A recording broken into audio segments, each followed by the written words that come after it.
patay na nagkasakit ng malaria ba? So, ang paglilingkod po ay talaga wala po siyang pinipiling edad. As long as willing ka magpagamit, gagamitin ka ng tama. So, to God be the glory po at tayo po ay madalas na nagkakaroon po dito na bisitang missionary. Tayo po ay tumayo. Muli, buksan po natin ang ating po mga Bible sa Romans chapter 10, beginning verse 1. Whole chapter na po ang ating pong basahin. 1 to 21. Ako po sa verse 1, kayo po sa verse 2. Sabay-sabay po tayo sa verse 21. Kung nakita na po, isang malakas at masaya naman. Verse 1. Brethren, my heart's desire and prayer to God for Israel is that they might be saved. Two, kayo po.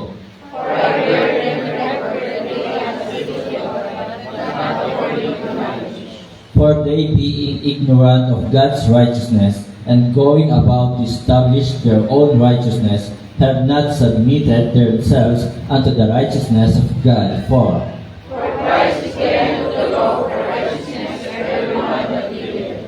For Moses describeth the righteousness which is of the law, that the man which doeth those things shall live by them. 6. But the righteousness which is of faith speaketh on this wise, say not in thine heart, who shall ascend into heaven, that the peace will bring Christ down from above. Or who shall descend into the deep, that is, to bring up Christ again from the dead. 8. But what saith he? The word is nigh thee, even in thy mouth and in thy heart, that is the word of faith which is preached. That if thou shalt confess with thy mouth the Lord Jesus, and shalt believe in thine heart that God hath raised him from the dead, thou shalt be saved. 10. For with the heart man believeth unto righteousness, and with the mouth confession is made unto salvation. For the scripture saith, whosoever believeth on him shall not be ashamed. 12. For there is no difference between the Jew and the Greek, for the same Lord over all is rich unto all that call upon him. For whosoever shall call upon the name of the Lord shall be saved. 14. How then shall they call on him in whom they cannot believe? And how shall they believe in him in whom they have never heard? And how shall they believe without a preacher? And how shall they preach, except they be sent? As it is written, how beautiful are the feet of them that preach the gospel of peace, and bring glad tidings of good things. 16. But they have not only read the gospel, for Isaiah saith, for one who hath believed our Lord. So then faith cometh by hearing, and hearing by the word of God. 18. But I say, and have been not heard, yes, verily, their sound went to all earth, and their words unto the ends of the world. But I say, did not Israel know? First Moses saith, I will provoke you to jealousy by them that are no people, and by a foolish nation I will anger you. 20. But Isaiah is very bold, and he saith, I was found of them that sought me not. I was made manifest unto them that asked not after me. 21. Altogether ready, read. But to Israel has said, all came and searched Forth my and hands, unto Israel, and tayo po lahat ay makupumbi, tayo po manalangin. Dakilang Diyos na makapangyarihan sa lahat. Aming Ama na nasa langit, lubos ang aming pasasalamat sa iyo, sapagkat kami po ay inyo pong binigyan ng kaligtasan. Iniligtas mo po kami sa kapahamakan sa impyerno. Lubos ang aming pasasalamat sapagkat kami ay mga taong makasalanan. Kami ay pinatawad mo. Inari mo ngayong ganap dahil sa ginawang sakripisyo ng aming pong Panginoong Sus na siya po'y namatay, nalibing at muling nabuhay. Salamat po Panginoon sa umagang ito. Salamat na kami po ay madalas na pinupuntahan ng mga misyonary. Salamat na kami po ay nagiging channel of blessings po sa kanila. Salamat na kami po ay nakakapag-support. At nawa po Panginoon, patuloy po kayong tumawag ng mga kalalakihan na magsusuko ng kanila pong buhay upang ipagpatuloy ang Great Commission. Nawa po Panginoon ay maabot ang lahat ng kaluluwa at we pray na talagang sila po ay tanggapin po nila ang aming pong Panginoong Hesus bilang kanilang Panginoon at tagapagligtas, sapagkat tunay na wala pong ibang daan patungo diyan sa iyo pong kaharian, kundi ang aming pong Panginoong Hesus lamang. Salamat po sa umagang ito. Salamat sa pag-iingat. Salamat sa gawain na ipinagkatiwala mo po sa amin. Salamat sa pribilehyo na makapaglingkod sa inyo. Salamat na kami po ay inyong sinasamahan sa tuwing kami po ay mayroong mga pagsubok at problema. Kami po ay inyo pong binibigyan ng kaaliwan, kalakasan upang ito po ay mapaglabanan at mapagtagumpayan. Salamat po, Panginoon, sa mga kapatiran na nandirito ngayon. Dalangin ko po, Panginoon, patuloy mo po i-bless ang kanila pong buhay, spiritually, physically, financially, pagpalain mo po sila. At nawa po, Panginoon, ang kanilang mga mahal sa buhay ay maligtas din po, makakasama po dito tuwing araw ng linggo sa pagsampat, paglilingkod po sa inyo. Panginoon, ako'y nagpapasalamat sa buhay na pinahiram mo po sa akin at hindi ko inaasahan na ako ay gagamitin mo, hindi ko inaasahan na dadagdagan mo pa ang aking araw, ang aking pong buhay. Wala akong ibang hiling kundi samahan mo po ako at gabayan sa aking paglilingkod sa inyo. At dalangin ko po, Panginoon, gamitin mo ako, use me mightily for your glory. Itago mo ako sa inyong likuran, ikaw siya makita, malulhati at maparangalan. Sa umagang ito ay aking pong hinihingi ang inyong pong biyaya at kapangyarihan, tulong, sapagkat ako po ay umaamin, wala akong magagawa kung wala po kayo sa akin. Banal na Espiritu, kayo po siya mangusap sa puso ng bawat isa. Dalangin ko po na ang bawat salitang lalabas sa aking pong bibig ay magmumula po sa inyo. Patuloy po kayo, Ama, na magligtas sa bayan ito at dalangin din po namin kaligtasan ng mga taga-Israel, kapayapaan sa Jerusalem, kapayapaan sa inyo pong iglesia. Ito po ang aking dalangin sa pangalan po ng aming Panginoong Hesus. Amen. Pwede na po mapo. So, mga kapatid, mga minamahal,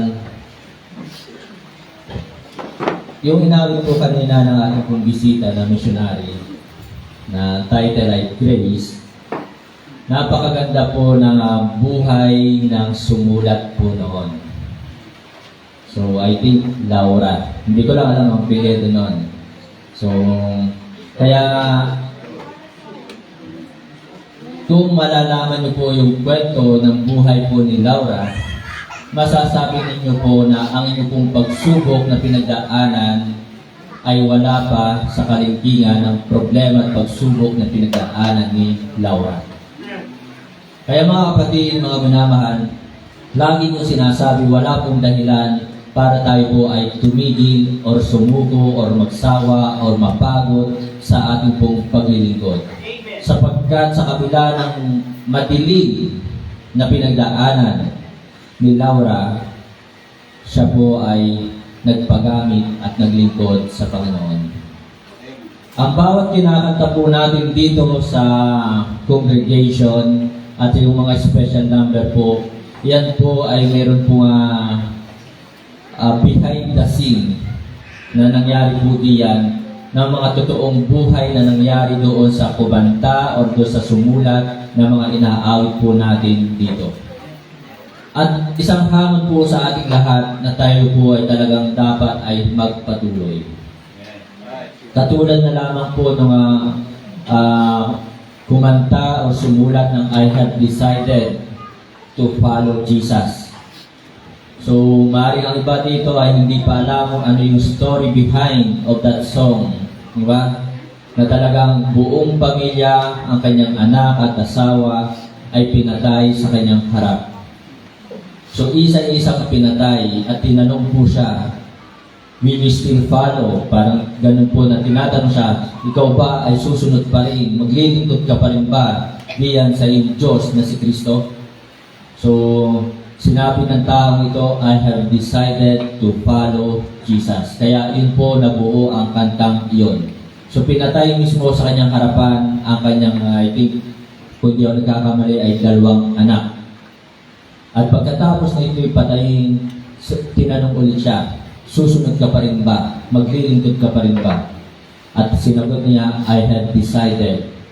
At no turning back. So pinatay ang kanyang asawa. Kaya mga kapatid, mga minamahal, Yung problema natin, pansamantala lang yan.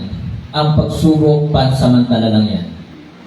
Pero hindi sinabi sa atin na kapag may problema ka, kapag may pagsubok ka, ay magpahinga ka muna, tumigil ka muna sa paglilingkod sa Diyos. Wala pong ipinag-utos na ganon. So this morning, mga kapatid, mga minamahal, ang sabi po ng Romans chapter 10, verse 1, Brethren, my heart's desire and prayer to God for Israel is that they might be saved. Sana mga kapatid, mga minamahal, na tayo po kapag tayo ay nagpe-pray, ay pinagpe-pray din natin na ang mga taga-Israel ay maligtas. Ipag-pray po natin na talagang patuloy na maghari kasi utos po yun eh. Pray, sabi po ito sa mga talata sa Psalms, pray for the peace for Jerusalem. So ipinag-uutos na ipag-pray natin. Amen? Kaya mga kapatid, mga minamahal, malinaw po na talaga ang Israel, kahit ito po ay chosen nation, ay hindi pa rin talaga sila ligtas. Kasi sinabi po dito ni Apostol Pablo that they might be saved, na sila ay maligtas. So meron po tayong sinusuportahang missionary sa Israel. So sila po ay nandoon sa Israel hindi para mamasyal. Katulad ng ating pong bisita this morning, na siya po ay talagang hindi na po siya nag-take ng course sa kolehiyo. After ng senior high po niya, siya po ay nagdiretso na sa Bible College. So ipinapakita po mga kapatid, mga minamahal, na talagang napakahalaga ng soul winning, napakahalaga ng witnessing. Kaya ito po yung title ng mensahe po natin this morning na the importance of witnessing or importance of witnessing or soul winning. Mahalaga po, mga kapatid, mga minamahal, ang pag-aakay ng kaluluwa. Sapagkat kung wala pong nangaral ng kaligtasan, walang nangaral na si Kristo ang Panginoong tagapagligtas, madalas kong sinasabi at itinatanong sa inyo, nasaan kaya tayo ngayon? Nasaan tayo ngayon? Malamang nandoon pa rin tayo sa maling katuruan. Malamang tayo po, hindi malamang, sigurado kung wala tayo dito, hindi tayo tumanggap kay Kristo bilang ating Panginoong tagapagligtas, sigurado po yun, impyerno ang ating bansa. Amen? So mga kapatid, mga minamahal, sabi po ng Luke chapter 19 verse 10, For the Son of Man is come to seek and to save that which was lost. Na parito ang anak ng tao upang hanapin at iligtas ang nawawala. So ipinapakita po dito ng ating Panginoong Jesus na talagang napakahalaga ng pag-aakay ng kaluluwa. Ito po yung main reason, ito po yung main purpose bakit ang Panginoong Jesus ay bumaba dito sa lupa. Ito yung main reason, ito yung main purpose bakit ibinigay, sinakripisyo ni Kristo ang kanyang sarili, ang kanyang buhay para sa ating lahat upang tayo po ay maligtas sa kaparusahan ng impyerno. Kaya mga kapatid, mga minamahal, napakahalaga ng soul winning. At salamat na talagang mayroon po akong nakakasama sa pag-aakay ng kaluluwa. Meron nakakasama ng mga weekdays at weekends. So salamat po. At salamat din po doon sa mga nag-iimbita ng bisita na katulad niyan na noong last Sunday meron tayong bisita na in-invite ni Sister Leia Joy at last Sunday meron tayong bisita na in-invite naman ni Brother EJ si Nicolay at last Sunday ay nagkaroon tayo ng bisita invited naman ni Brother Lance. Kaya lang, hindi pa nakakabalik ulit. Pag-pray po natin na sila po ay makabalik. Amen? So mga kapatid, mga minamahal, sapagkat ang sabi nga po ng John 15 verse 16, tinan po muna natin ang John 15 verse 16. Ye have not chosen me, but I have chosen you, that ye should and ordain you, that ye should go and bring forth fruit, and that your fruit should remain. So yung ating pong bunga ay dapat manatili. Kaya ipag-pray na yung mga naging bisita ay talagang sila po ay manatili at isang araw ng linggo sila din po ay mabaptize. At salamat po sa Panginoon sa inyo na tayo po ay mayroon na po tayo ngayong 12 souls na nabaptize. So salamat, mayroon po tayong 12 souls na nabaptize na. So hati pa lang or naglampas na sa kalahati ng taon. Ang aking goal is 24 souls for every year na ang madagdag. So ang pinakamataas pa lamang po na nabaptize ay 22 souls. So mga kapatid, mga minamahal, napakahalaga po ng pag-aakay ng kaluluwa. When we sing or soul winning, it is the very most important thing to do of all believers. Ito po yung pinakamaganda at dakilang bagay na magagawa po ng bawat mananampalataya. Amen? So kaya nga ang ating missionary, sa halip na siya mag-aaral pa, hindi ko sinasabing huwag na kayo mag-aaral. Hindi ko sinasabing huwag na kayo magtrabaho. Hindi ko sinasabing hindi mahalaga ang pag-aaral. Hindi ko sinasabing hindi mahalaga ang trabaho. Pero ganun pa man, sana ay nagagawa natin ang mag-akay ng kaluluwa, ang mag-soul winning. So ito po yung dakilang malaking bagay na magagawa po natin kung tayo po yung mga ligtas at kung tayo po ay mga anak ng Diyos. Mga kapatid, mga minamahal, we are commanded to tell them who is Jesus. Tayo po ay inutusan talaga ipakilala sa mga tao sino si Kristo. Iyan po ay sa ating lahat. Marami sa ating panahon ngayon, tanongin mo, hindi na kilala si Kristo. Marami sa ating panahon ngayon, tanongin mo, sino ang bugtong na anak ng Diyos? Meron po sumasagot sa amin, tayo. Sabi ko, ay kung bugtong na anak ng Diyos, kung tayo, sabi bugtong na anak, isa. Ay kung tayo, sinasabi mo, marami tayo. So, marami po ngayon talaga ang hindi na nakakaalam, nakakakilala sa bugtong na anak ng Diyos. We are commanded to warn them about hell. Tayo po ay inutusan na talagang magbigay tayo ng babala sa kanila patungkol sa impyerno. Kung dito sa mundo ay mainit, sa Europe, ayan, di ba? Sa Europe ay ilang tao na namamatay, I think nasa 1,400 na dahil sa tinding init sa Europe. So kung mainit sa Europe, kung mainit po dito, how much more in hell? Gaano pa kaya sa impyerno? At sa impyerno, mga kapatid, mga minamahal, ay mayroong apoy na hindi namamatay. Sa impyerno, mga kapatid, mga minamahal, ito po ay everlasting punishment. Yun po yung masakit.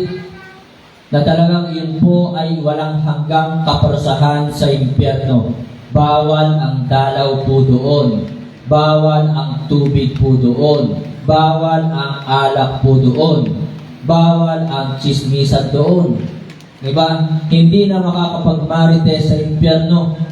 At ang nandoon sa impyerno ay wala silang ibang isinisigaw na kundi maawa, maawa. Nagsisisi na ako. Ganon ang sinisigaw ng mga tao sa impyerno. Pero magsisiman ay huli na. Wala nang second chance sa impyerno. Amen? So mga kapatid, mga minamahal, we are commanded to warn them about hell. We are commanded to preach the gospel to every creature. So we are commanded, tayo po lahat, mga kapatid, mga minamahal, ay inuutusan na talagang ibahagi ang kaligtasan. Ibahagi si Kristo bilang Panginoon at tagapagligtas. So masaya ba kayo na kayo ay ligtas? Say amen. Masaya ba na ang inyong mga anak at asawa ay ligtas? Say amen. Di ba napakaganda, napakasaya, napakasarap sa pakiramdam na ang bawat pamilya ay buo na sumasamba kapag araw ng linggo, na ang bawat pamilya ay ligtas. Amen? So, let me request to stand. Next. Tabanera family, stand nga po kayo. So yan po, talagang nasa yung isa. Ayun, yung isa. So, simula sa tatay, at sa nanay at sa tatlong anak, sila ay ligtas at naglilingkod sa Panginoon. Let me call on Palseso family. Yan din, no? So, mula sa tatay, mula sa nanay, hanggang sa mga anak ay ligtas. Kasama pa sa choir. Sa susunod, kasama na ang misis sa choir. Amen? Ganun din sa tahonera, no? So, apat sila sa choir. Sana yung nanay naman, makakasama. Magsosolo. Okay? So mga kapatid, mga minamahal, napakaganda talaga na talagang mula sa tatay, hindi mula sa puso, mula sa tatay, nanay, hanggang sa mga anak, ligtas ang pamilya. Amen po ba? So mga kapatid, we are commanded to preach the gospel to every creature. So Mark chapter 16 verse 15, and he said unto them, go ye into all the world and preach the gospel to every creature. So mga kapatid, ito po yung utos sa atin ni Kristo ng ating Diyos na nagligtas sa atin. Amen? Na tayo po ay inuutusan, ipahagi ang Ebanghelyo, ipahagi si Kristo bilang Panginoon at tagapagligtas. Sa ating panahon, mga kapatid, mga minamahal, ito yung sa aking tingin at sa aking palagay, ito yung talagang strong delusion na nangyayari sa ating panahon. Yung napakaraming false religion ang nagkalat sa buong mundo. Na talagang sinasabi ng Bible, because of this strong delusion, they believe a lie. Ang kanilang pinaniniwalaan, ang kanilang sinasampalatayanan ay kasinungalingan. Amen? That is strong delusion. So, ito po yung mapanganib sa ating panahon ngayon. Ito yung akin na sa aking palagay. Ito po yung talagang perilous time shall come. Sapagkat yung mga digmaan naman, ang mga aksidente naman, ay physical lamang ang masasaktan sa atin dyan. Pero kung yan ay ligtas tumanggap kay Kristo, ang kanyang kaluluwa ay sa langit mapupunta. At ang masasaktan lamang ay itong katawang physical. Pero someday, itong katawang physical na ito ay papalitan ng glorified body. Kaya para sa akin mga kapatid, mga minamahal, yung perilous times shall come na sinasabi ng Bible, ito po yung pagkalat ng napakaraming false religion sa buong mundo. Amen?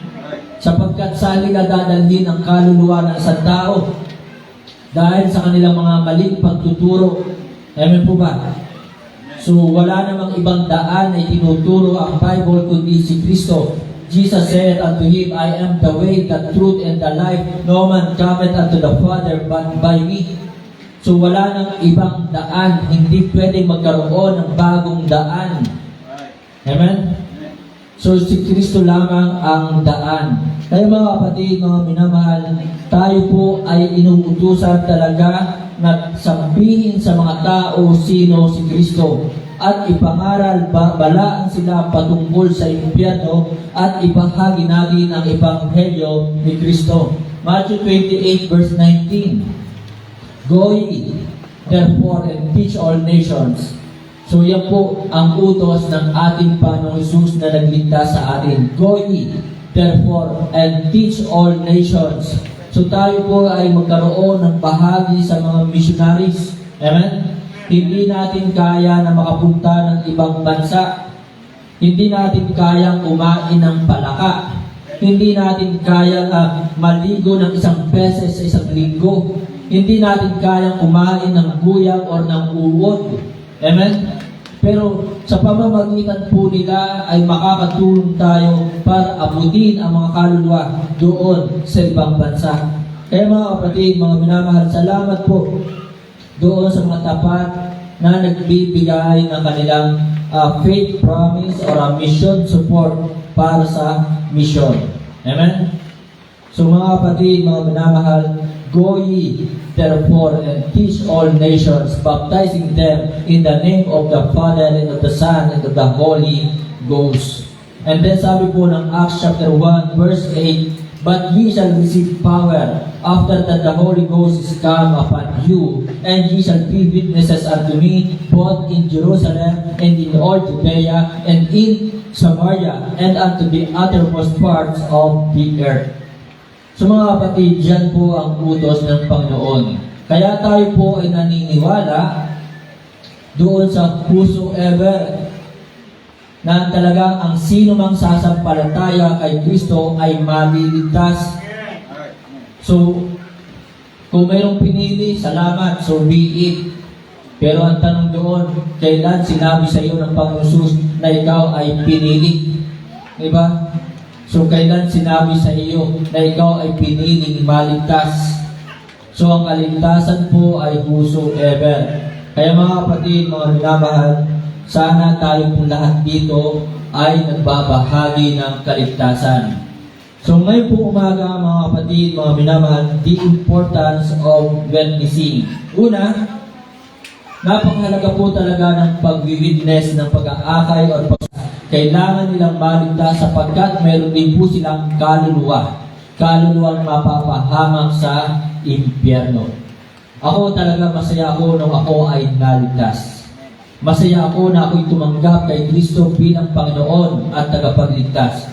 Kayo ba'y masaya na kayo naligtas? Say amen? Amen. Masaya ba kayo na ligtas ang inyong asawa at mga anak? Say amen? Amen. At kayo din, sigurado ako, magiging sa John 3:18 mga kapatid, ang sabi po doon, he that believeth on the Son is not condemned. He that believeth on him is not condemned. But he that believeth not is condemned already, because he hath not believed in the name of the only begotten Son of God. Amen po ba? So yun po yung ating sitwasyon dati na tayo po ay bound to hell. Pero dahil tayo tumanggap na kay Kristo na nampalataya tayo sa ating Panginoon Jesus, hindi na tayo mapaparusahan, hindi na tayo hahatulan sa impyerno. Ang kaligtasan papuntang langit by faith alone, through Christ alone. Sinabi po doon, he that believeth on him is not condemned. So wala na pong ibang binanggit pa. Diba? Hindi sinabing dahil sa religion mo, dahil sa iyong gawa, ay hindi ka na paparusahan.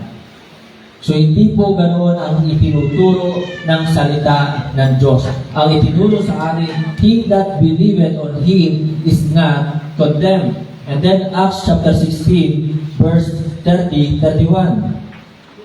Ano po sabi ng Bible? Sabi, said, believe, naligtas. Dito sa pamilya ni na Sister Che. So una naligtas, si Sister Che. Tama ba? So, sumunod, naligtas, mga anak. Sumunod, naligtas, si Brother Alvin. Purihin ang Panginoon. Amen. The minds of them which believe not unto them. So, ang mundong ito'y bulag sa katuruan. Binulag sila ng Diyos ng sanglibutang ito. Kaya mga kapatid, mga minamahal, this is our situation or condition before we got saved. So ako ay lumaki din sa isang relihiyon. At ako'y talagang naniniwala dati na kapag ikaw ay paano malaman ko yung katotohanan ng kaligtasan, katiyakan ng langit, ay sa pamamagitan ng pananampalataya kay Kristo, hindi na ako umalis dito sa pagiging Baptist Christian. Masaya ako na ako ay naging Baptist Christian. Sapagkat dito itinuturo na kahit ako'y nasasaktan, kahit ako'y mayroong problema, kahit ako'y may pagsubok, kahit ako'y lumulundag-lundag ka, diba? Sa ibang church ay talaga may mga drums, sa ibang church ay talaga okay lang na ikaw ay hindi manambahan, sa ibang church okay lang na hindi ka nagbabasa ng Bible, sa ibang church ay okay lang na hindi ka nag-aakay ng kaluluwa, sa ibang church ay okay lang kung ano ang isuot mo. So maaaring gano'n sa ibang church, pero hindi ko ipagpapalit ang pagiging Baptist Christian. Amen? So yun po mga kapatid, mga minamahal, na talagang we are blind in the truth. Bakit maraming bulag sa katotohanan? Sapagkat marami ang busy sa pag-aaral. Talagang wala silang ibang gusto, kundi sila maging matalino, sumikat, at talagang magpakadalubhasa sa pag-aaral. So yan po yung iba pong tao, ever learning and never able to come to the knowledge of the truth. Hindi masama ikaw ay maging summa cum laude. Hindi masama na ikaw ay maging magna cum laude. Pero sana, alam mo ang katotohanan patungkol sa salita ng Diyos. Amen? So yun po mga kapatid, at Brother Edwin, pakisearch nga yung strong delusion. Nasa yung binabanggit ko kanina pa, strong delusion. Tulungan niyo po ako na hanapin yung strong delusion dito sa Bible. Yan.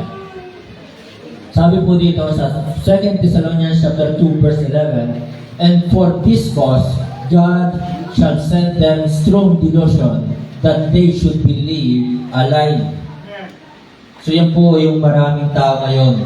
Ang kanilang pinaniniwalaan ay ang kasinungalingan. Diba? So mga kapatid, mga minamahal, people are blind in the truth. People will be left behind in rapture. So, ito yung dati nating kalagayan kung hindi tayo tumanggap kay Kristo.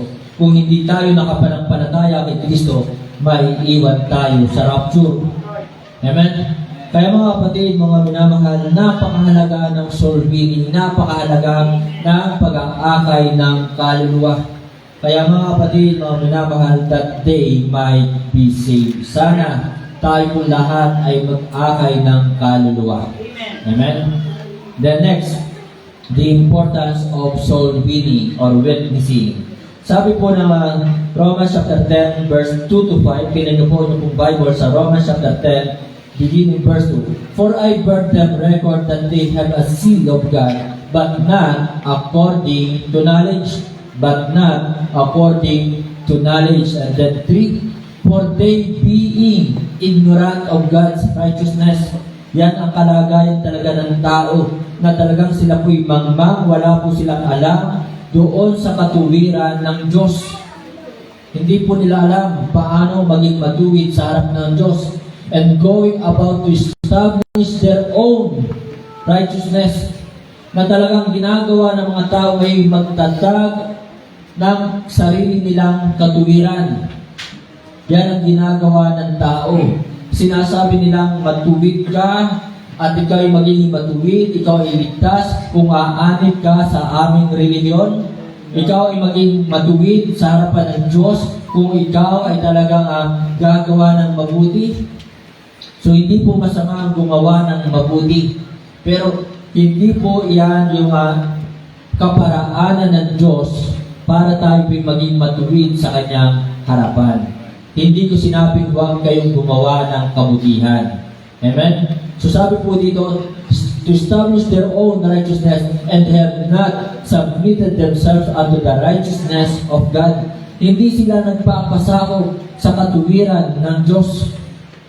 Ayaw nilang tanggapin si Kristo bilang Panginoon at tagapagligtas. Tayo po ay naging matuwid sa harapan ng Diyos sa pamamagitan lamang ni Kristo. Amen? At ngayon, bunga ng ating pananampalataya, bunga ng ating pagtanggap kay Kristo, kung bakit nagagawa natin magpatuloy sa paggawa ng mabuti. Yun po yung bunga. Kaya mga kapatid, mga minamahal, the importance of soul winning or witnessing that they might be sanctified. Upang sila po ay maging matuwid, maging malinis sa harapan ng Diyos. Sabi po ng Acts 26 verse 18. Acts 26 verse 18. Sabi po dito sa mga talata, to open their eyes. Kasi talagang bulag eh. Madami silang nakikita, marami na rin silang napakinggan. Kaya talagang sila po ay bulag at bini. And to turn them from darkness to light. So kung tayo po'y nag-aakay ng kaluluwa, na itong mga taong ito kapag tumanggap kay Kristo, sila po ay galing sa kadiliman, ay mapupunta sa liwanag, from darkness to light. and from the power of Satan, na dati sila po ay nasa kapangyarihan ni Satanas. At kung sila'y maaakin natin sa Diyos kay Kristo, ay sila po ay magiging liwanag at sila'y magiging sa Diyos. So unto God, that they may receive forgiveness of sins. So kung sila'y maaakay kay Kristo, mananampalataya sa Panginoon Jesus, tatanggap sila ng kapatawaran sa kanilang mga kasalanan. Amen? So yan po yung kahalagahan ng witnessing or ng soul winning. And inheritance among them which are sanctified by faith that is in me. So sila po ay pinawalang sala, nilinis, pinapaging banal, at inaring ganap, sanctified by faith. Not of works, not of religions, kundi talagang by faith. Kaya mga kapatid, mga minamahal, dati talagang ako may pagsigaw-sigaw dito na kahit anong gawin nila, na sila nagbago na kanilang buhay, na kahit sila tumalikod sa kanilang mga bisyo, sa kanilang pagsusugal, sa kanilang paglalasing, subalit kung wala ang pananampalataya kay Kristo, madumi pa rin sila sa harapan ng Diyos. So naging malinis tayo sa harapan ng Diyos because we receive the Lord Jesus Christ by faith. Amen? Tinanggap natin si Kristo sa ating buhay, sa ating puso, sa pamamagitan ng pananampalataya. So that they might be sanctified. And then sabi nga po, alam mo, dahil tayo may sanctified na, mga kapatid, tayo'y nilinis na sa lahat ng ating mga kasalanan, dapat makita sa atin ngayon, Spirit-filled. Be Spirit-filled believer, mga kapatid, mga minamahal. Nakakahiya naman kung sinasabi natin tayo malinis na sa harapan ng Diyos, pero tayo ay hindi nakikitaan ng pagiging Spirit-filled Christian. Ang sabi po ng Ephesians chapter 5 verse 18, tingnan niyo po. Ephesians chapter 5 verse 18. And be not drunk with wine, wherein is excess, but be filled with the Spirit. So mga kapatid, no, minamahal, dapat tayo po ay Spirit-filled Christian. Puspos ng banal na Espiritu. Hindi puspos ng masamang Espiritu, hindi puspos ng galit, hindi puspos ng pagsiselos, hindi puspos ng pagkainggit, hindi puspos ng kung anumang mga negative na bagay sa mundong ito. Spirit-filled, ganun po ang pagiging Spirit-filled. Na talagang tayo, wala tayong ibang iniisip kundi gawin kung ano ang kalooban ng Diyos. Be surrendered believer. Kung tayo po'y sanctified na, mga kapatid, mga minamahal, be surrendered believer, na dapat makita sa atin na tayo mayroong pagsuko sa Diyos. Na makita sa ating taas ang ating dalawang kamay. Panginoon, ako'y sumusuko sa iyo. Panginoon, gagawin ko ang iyong mga kalooban sa lahat ng oras, sa lahat ng lugar, ay kalooban mo ang aking gagawin, hindi ang aking kagustuhan. Ganun dapat ang makita sa atin. Kung tayo po ay talagang nilinis na, sanctified na tayo mga anak ng Diyos, tayo mga Kristiyano at mananampalataya, dapat tayo po ay surrendered believer na. Panginoon, taas ang aking kamay sa iyo. Wala akong magagawa sa iyo. Amen? Mahirap sumuway sa Diyos. Mahirap lumaban sa Diyos. Kaya nga naman, ang ating missionary, dahil yun ang panawagan sa Kanya, kahit malayo, kahit mahirap, kahit walang talagang mahirap sa ibang bansa, hindi mo alam yung klima doon. Ano bang klima meron sa West Africa? Mainit. Parang training ground pala yun, St. Pierre. Okay, so mainit. So katulad na lamang po ng mga nagdaang na mga missionary, si Miss Jen Tugera. Tama, Tugera na no? So yun, kumakain ng palaka, uod, at guyang 1 beses ang ligo sa 1 linggo. Sabi ko, hindi ko kaya yun. Kasi talagang ugali ko, nature ko, every morning, pagkagising sa umaga, pagkatapos kong ako'y mag-pray, pagkatapos kong magbasa ng Bible, pupunta sa aking trono, uupo, and then after that, ligo na. That's my habit. Kaya nung nagkwento yung missionary ito, hindi ko kaya na isang beses lang ako liligo. Mawawala ang kagwapuhan. Saan banda? Saan banda? Diba? Isang araw lang ako hindi makaligo, ako'y mabaho na. Diba? So mga kapatid, mga minamahal, we are sanctified. Kaya dapat makita sa atin ngayon ang pagiging spirit-filled believer, surrender believer, and mga kapatid, mga minamahal, be a servant of the Lord Jesus Christ. Dahil tayo po ay sanctified na. Tayo po ay tinubos, nilinis ng dugo ni Kristo. Kaya mga kapatid, inaasahan po sa atin na tayo po ay maging servant, maging lingkod ng Diyos ni Kristo. Na tayo po mga kapatid, mga minamahal, dahil tayo nilinis na, we are sanctified, mga kapatid, mga minamahal, huwag tayong maging mayabang sa ibang mga tao. Kasi minsan, para bagang lumalaki yung ulo, yung mayabang, at para bagang minsan ay nagiging katulad tayo ng mga Pariseo na sinasabi na sa Panginoon na I'm not a publican like him, parang ganon. Diba? So mga kapatid, ibig ko po sabihin, huwag po tayong maging holier than thou. Kasi yung ibang tao, para bagang ang tingin nila sa kanilang sarili ay sobrang linis. Yun yung ibang tao. Kaya mga kapatid, mga minamahal, tayo po ay dapat maging servant of the Lord. Be a servant of the Lord. Ang sabi po ng Romans chapter 6 verse 17, 18, 20, tinan po natin ang ating pong Bible sa Romans chapter 6 verse 17, 18, and 20. But God be thanked that ye were the servants of sin. Dati po tayo'y alipin ng kasalanan. But ye have obeyed from the heart that from doctrine which was delivered you. So yan po yung dati nating kalagayan. Alipin tayo ng kasalanan. Kaya mga kapatid, mga minamahal, dahil tayo ay sanctified na, sana may desire tayo magpaalipin kay Kristo. Being then made free from sin, tayo po'y pinalaya na sa kasalanan. He became the servants of righteousness.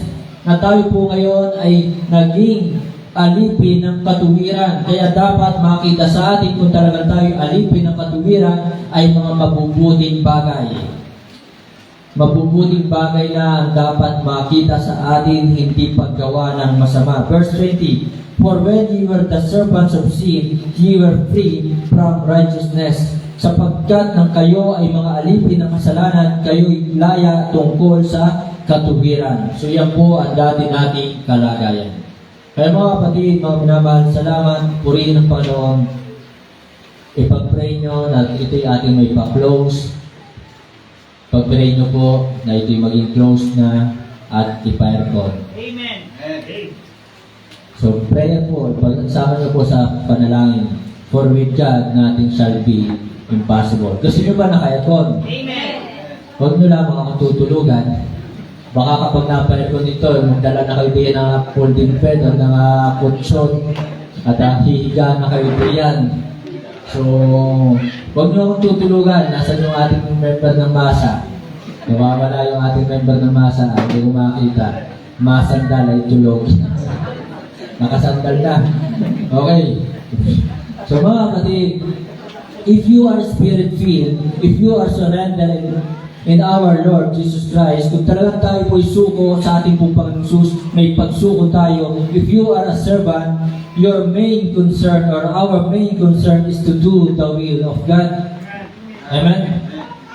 Our main concern is to obey, to submit in all commandments of our Lord. Ito dapat ang ating pong main concern. Na tayo po ay magpasakop, sumunod na sa ating pong Panginoong Jesus. Sapagkat si Kristo man, ang sabi po ng Philippians chapter 2 verse 8, and being found in fashion as a man, He humbled Himself and became obedient unto death, even the death of the cross. Buong buhay ni Kristo ay talagang siya po ay nagpasakop. Buong buhay ni Kristo hanggang kamatayan, wala siyang ginawa kundi sundin kung ano ang kalooban ng Ama. Kaya mga kapatid, mga minamahal, kung tayo ay talagang nilinis na at tayo ay ligtas, ito po yung dapat na maging concern po natin. Sundin ang lahat ng mga utos ng Diyos. Isa sa mga utos ng Diyos ay mag-akay ng kaluluwa. Amen. Soul winning. Proverbs 11:30, the fruit of a righteous is a tree of life, and he that winneth souls is wise. So, ang nag-aakay ng kaluluwa ay pantas, matalino. So, ito po ay utos sa ating lahat. Last, mga kapatid, mga minamahal. So, the importance of witnessing or soul winning, verse 14 ng Romans chapter 10, verse 14 and 15. Sabi po dito, how then shall they call on him in whom they have not believed? And how shall they believe in him of whom they have not heard? And how shall they hear without a preacher? Verse 15. And how shall they preach except they be sent? As it is written, how beautiful are the feet of them that preach the gospel of peace and bring glad tidings of good things. Alam niyo po, talagang maganda ang nag-aakay ng kaluluwa. Kahapon, maaaring ako po ay naging reckless driver. Ang mga sakay ko ay napapay-day, yun, umilig na. Ay, grabe naman si Pastor. Kung may preno lang din, kaya preno din ako eh. So, maaaring kahapon po ako po naging reckless driver. At, pero yun nga, sabi po dito, sa mga talata, how beautiful are the feet of them that preach the gospel. Nandoon ang pag-iingat ng Panginoon. Hindi ko sinabing kayo magpaka-reckless na, hindi ko sinasabing gano'n, na tularan niyo ako, hindi po. Pero nandun po yung pag-iingat ng Panginoon. Na kahapon, kung kailan yung talagang medyo nakatigil na, halos nakatigil na, meron ako sinusundang tricycle, liliko ng kaliwa, dahil siya liliko ng kaliwa, hindi naman emergency ang aking lakad. Siyempre, medyo gano'n naman ang driver eh. Eh, doon dito sa kabila, siyempre, ginabit ko manibela sa kanan. Ang pagkakamali ko, hindi ako napatingin muna sa side mirror. So, siyempre, dapat, bago mo kabigin ang manibela at bago ka dumiretso sa kanan, tingin ka muna sa side mirror. So, hindi ako tumingin. Pagkabit ko ng manibela, pag-abante ng konti, meron palang single. So, sa biyaya po ng Panginoon, hindi naman po naka-aksidente. Kaya, yun po yung sinasabi na, how beautiful are the feet of them that preach the gospel of peace. Nandoon ang pag-iingat ng Panginoon. At kanina, pag-alis po dito, susundo. So, pagdating po diyan sa kantuhan diyan, yung hindi pa nakakalabas sa main highway, meron pong biglang tricycle na lumabas. So, bigla siyang lumabas. So, hindi ko yung mali. That's not my fault. So, yun yung pagkakamali ng tricycle driver. Bigla siyang lumabas. So, I'm on my right way. Diba? So, kasi kung lalabas ka sa kanto, dapat titingin ka muna. So, mga kapatid, bigla siyang lumabas, diretso. Bigla po akong tumapak sa preno. Kaya sinasabi ng Bible, how beautiful are the feet of them that preach the gospel of peace. So mga kapatid, mga minamahal, yun po yung kagandahan talaga kapag nag-aakay ng kaluluwa, iingatan ka. Kaya mga kapatid, mga minamahal, ako po yung nagpapasalamat sa Panginoon, talagang nandoon ang kanyang pag-iingat. So, last mga kapatid, mga minamahal, that they might be a soul winner. So, ang kahalagahan ng witnessing ay upang sila din po ay maging tagapag-akay ng kaluluwa. Mag-akay din sila ng kaluluwa. How a blind lead the blind? How can a blind lead the blind? Paano mag-aakay ang sampulag sa kapwa niya bulag? Amen? At ang kagandahan nga po nito, kung ikaw ay soul winner, yung nakakahawa ka eh. yung magiging kasama mo sa church ay magiging soul winner din. Amen po ba? So yun po yung kagandahan ng witnessing. So mayroon tayo ditong paamboy. Diba? So si Brother Rocky, paamboy. So tuwan-tuwa siya kahapon. Yes, asama si Brother June sa pag-aakay. So yun po mga kapatid, mga minamahal, dumarami ang soul winner. Amen? Dumarami. So dati, meron akong mga kasama, pero nawala sila, hindi ko na sila nakakasama. Dati kasama ko sila sa GK, Gawad Kalinga. Yung mga nakakasama ko doon ay hindi ko na nakakasama, pero pinapalitan ng Panginoon. Parang kanina, binanggit din sa Sunday School. Kung hindi ka magpapagamit sa Panginoon, sabi nga, kukunin ka ng Panginoon, papalitan ka ng Panginoon. May ipapalit sa iyo ang Panginoon. Amen po ba? So, meron akong mga nakasama before, biyaya naman ng Panginoon, nandito pa sila, pero hindi ko na sila nakakasama sa soul winning, pero pinalitan ng Panginoon. Amen? Kaya mga kapatid, mga minamahal, yun po ang importance or kahalagahan ng soul winning. That they might be also a soul winner. We need soul winner. Why? Kailangan natin na mga mag-aakay ng kaluluwa to lessen the crime. Pataas na po ng pataas ang crime rate ngayon. Yung mga kabataan, bata pa lang ngayon ay marunong nang gumawa ng masama. Di ba? At talagang padami ng padami ang mga masasamang nangyayari sa school.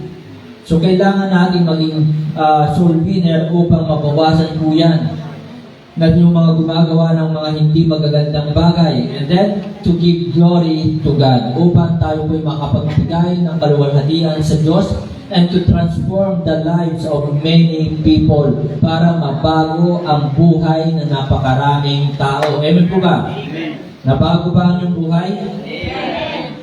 So mababago din ang buhay ng napakaraming tao kung sila po ay tatanggap kay Kristo bilang Panginoon at tagapagligtas. Kaya mga kapatid, mga minamahal, be not conformed to this world, but be transformed by the renewing of your mind, that ye may prove what is that good and acceptable and perfect will of God. So dito po sa Bible, si Pablo, simula nang tumanggap kay Kristo, nanampalataya kay Kristo, napakalaki ng pagbabago sa kanyang buhay. Kaya sana tayo din po mga kapatid, mga minamahal, ay talagang makita sa atin ang pagbabago, tunay na pagbabago, hindi pakunwari, hindi pakitang tao lamang, kundi tayo ay nagbago para sa ating Diyos. Amen po ba? Para kay Kristo.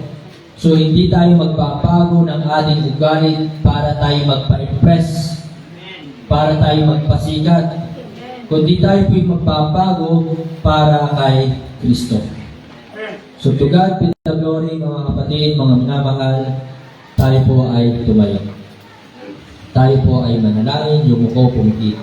Aba namin Diyos sa langit, salamat sa umagang ito, sa inyo pong mensahe, sa inyo pong banal na salita. Nawa ito po ay tumimo sa puso't isipan ng bawat isa. Nawa po Panginoon, pamayang hapon ay ibalik mo po kami para sa Lord's Supper, sa pag-alala, sa kamatayan, pagkalibing at muling pagkabuhay ng aming pong Panginoon Jesus. Panginoon, pagpalain mo po ang buhay ng bawat isa, kagalingan sa kanilang mga karamdaman, ito ang aking dalangin, at patuloy mo po silang bigyan ng kalakasan, kalusugan, at dalangin ko po Panginoon, ang kanilang mga mahal sa buhay ay makakasama po dito sa pagsamba at paglilingkod po sa inyo. Pagpalain mo po Panginoon ang nalalapit na revival at ang nalalapit na anniversary. Kami ay umaasa at nananampalataya, inyo po ipoprovide ang mga kailangan sapagkat ikaw ang aming Diyos na tapat at Diyos na hindi nagbabago. Ikaw ang siyang aming great provider. Salamat po Panginoon sa patuloy na provision. Salamat sa buhay ng bawat isa. At dalangin ko po Panginoon na igawan mo po kay Brother Alvin ang inyo pong divine protection sa kanya pong muling pagsakay ng barko. Gabayan mo po siya at nawa po, Panginoon, ay patuloy po siyang bigyan ng kalakasan, kalusugan at knowledge at wisdom maging ang kanya pong buong pamilya. At sa lahat po ng mga naririto po, Panginoon, pagpalain mo po. Ito po ang aking dalangin na may pasasalamat sa pangalan po ng aming Panginoon Jesus. Amen.